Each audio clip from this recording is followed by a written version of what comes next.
All right, folks, joining me now, President and CEO of the American Petroleum Institute, Mike Sommers. Mike, welcome back to the show. I don't know if you heard my riff, but you know my general point of view. You represent, I just want to say this, a little mini editorial. You represent one of the finest industries in America, the best energy industry in the world, bar none, with the cleanest fossil fuels. Your industry, by the way, is going to be a leader when it comes to wind farms and solar and the rest, too, and renewables. They've already done that. And I wouldn't put it past you to do the nukes, too. That's how good those guys are. So I want you to hear Biden, again, yesterday, attacking your industry and also saying you're asleep. Here, let's just play this sound for 1 second. My administration has not stopped or slowed U.S. oil production. Quite the opposite. The problem is these guys are asleep. The problem is these guys are asleep. So I can just see Darren Woods and Mike Wirth and you're all asleep at the switch. I mean, honestly, the country's in rebellion against this, but what's your response to this? This is just an insult, pejorative, negative against one of America's finest industries, which, by the way, is one of America's biggest employers. What do you say to this, Mike Sommers? You're exactly right, Larry. In fact, this industry employs 11 million Americans who every day work hard, not just to provide safe and reliable fuel to America, but also the world. We're the world energy leader. We produce more oil, more gas, more refined products than any other country in the world. I'm proud of the industry that I get to represent every single day. This administration has put forward policies that has actually stopped the development of our lands right here in America, and they have to be ashamed of the record that they've put forward. So they're only in a position now of placing blame on this great American industry. I mean, it's really quite remarkable. The idea that the industry is asleep, I mean, that is incredible. This is a president talking about an industry this size. And we're still producing, fossils are still producing, 75% of our power. Every single energy price is going to go sky high. People are going to be freezing during the winter, blah, blah, blah. The other thing, I didn't want to miss this, he's actually blaming it now for a price-fixing conspiracy. You're making too much money, and you're in cahoots with each other.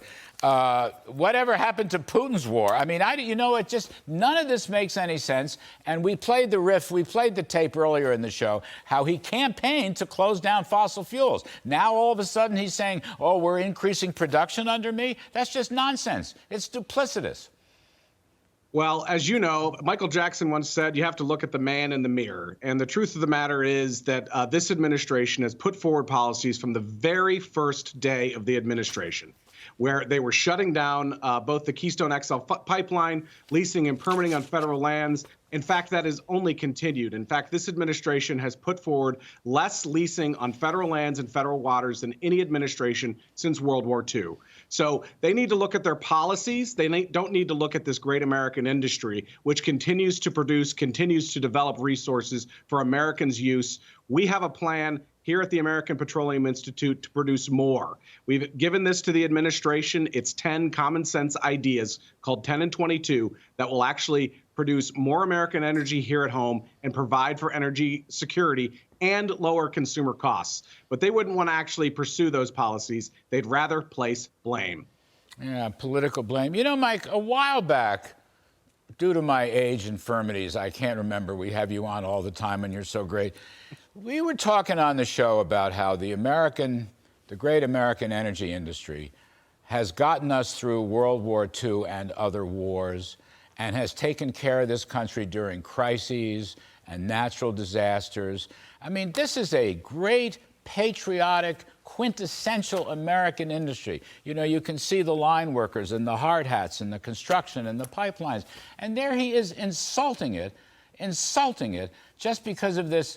First of all, he's going to get whooped in the election coming up. And second of all, he's got a lot of crazy left-wing radicals behind it. I mean, this is a great industry. He's challenging your patriotism. Well, let's put it this way. Just earlier this week, Larry, I was in the great state of Louisiana, and I went offshore with one of our API member companies, where I was able to witness the men and women that work offshore 14 days on, 14 days off, to produce the energy that we rely on every single day. These men and women are producing oil and gas from the Gulf of Mexico in the most safe and reliable way that the world knows how to produce it. And by the way, the barrels produced from the Gulf of Mexico are more than 50% cleaner than barrels produced elsewhere in the world. We should be proud of that record. We should be proud of these men and women who are producing this energy that we need, not just for to fill up our gas tank, but also to supply the polymers that are required for everyday life. We should be proud of this industry. We shouldn't be insulting it. And we certainly shouldn't be cutting back on the strategic petroleum reserve during a time of geopolitical crisis that we're in right now. Yeah, that's not a small point. I got Pompeo coming on to talk some more about that. That's a key point. But the other thing here is, it's the energy. Whenever there's an oil spill, and these things happen, it's the energy industry that comes in to take care of it. And the other point I wanted to make, and let you talk a little bit about this, as I understand it, all these big companies, and I don't talk to all of them the way you do, but I talk to a couple of them who are friends of mine from when I was in the White House. They're developing renewables. They're developing, first of all, the cleanest fossils, as you mentioned before. Natural gas should be reclassified as a clean burning fuel. But you're all doing renewables, too. And Biden will never give you any credit for that. In fact, my guess is you'll be the ones leading the charge on renewables if we ever get that truly off the ground. There's no doubt about that. In fact, the number one, outside of governments around the world, the number one investor in renewable fuels is the oil and gas industry. And we also know that the oil and gas industry is going to have to be around to provide backup for when renewables when the wind isn't blowing and the sun isn't shining. So we know that they're a reliable partner for renewables going forward.